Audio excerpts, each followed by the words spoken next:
Bannon told The Bulwark today in an interview, he made an effing movie that's called Government Gangsters, and the first guy is Merrick Garland, okay? And Lisa Monaco is in there, who the nation doesn't know. We're trying to make these people famous. So no, first of all, it has to happen. Number two, it's going to happen. That sounded to me like, first of all, a message to Kash Patel, who is on the Hill, like all the other nominees, trying to make good with some of these senators. This is not something you can back away from. How is Kash Patel going to explain this if he has to back away from some of this retribution that he himself laid out in his book? Well, I'm glad you said that, because the senators are going to be the ones holding his feet to the fire on this, because he's going to start bleeding support if he doesn't have a good answer. And the answer is he needs to show evidence to prove it.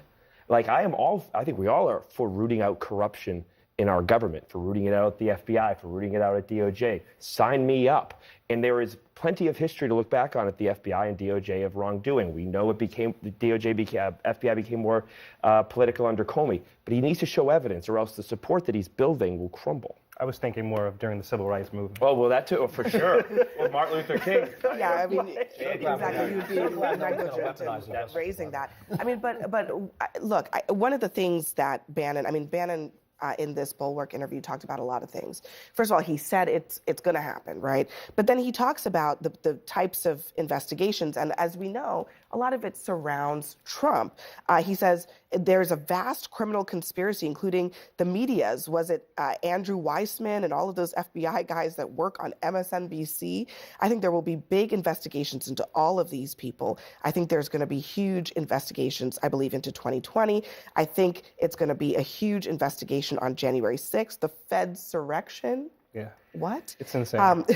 It's going to be a huge investigation about the vast criminal conspiracy against President Trump. I mean, it's an effort to rewrite reality, right? I mean, there was an election. It was considered a safe and secure election. There was an attack on the Capitol and everything that followed. But now we have somebody who's been reelected who still never acknowledged that election was legitimate. We've had 4 years of President Biden.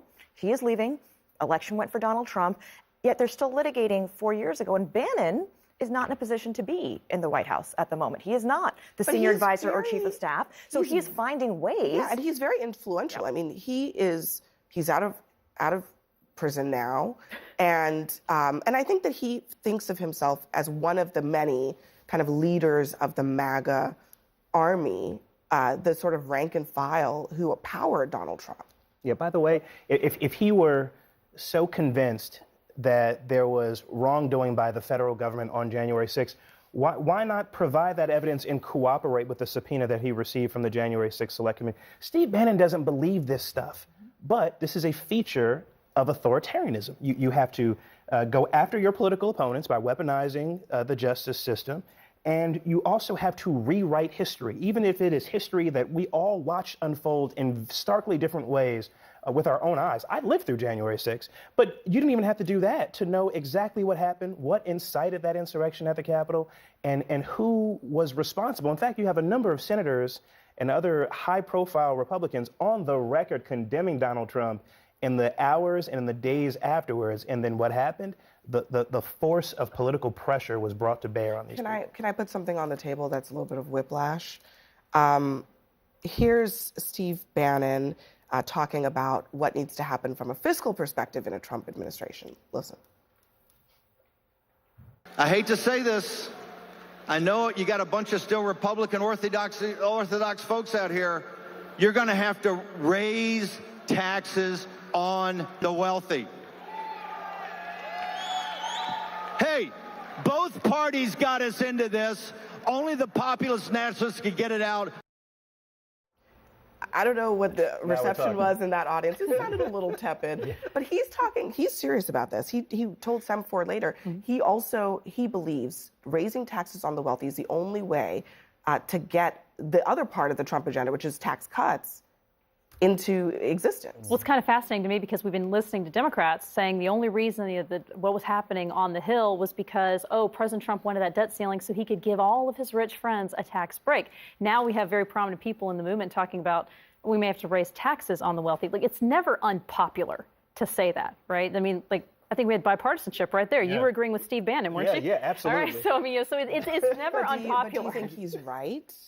I mean, So do the American people, by the way. If you believe Overwhelmingly, in the American people. populism, Trump is a populist candidate. I'd like to hear how high he'd like to raise them. I'd like to hear how high he'd like to take the corporate tax. We had the highest rate in the world at 35%. Now we're down closer to the average. Okay, we want to tax. Let's hear it from him. I'd like to see his proposal. And the irony you're is gonna find that out a lot of people aren't as rich as they think. Oh, yeah, and Trump was one of them, right? The irony being that he managed to work the tax system and call himself a billionaire, yet for many years pay zero in taxes. So that's part of it. It's not just tax the wealthy.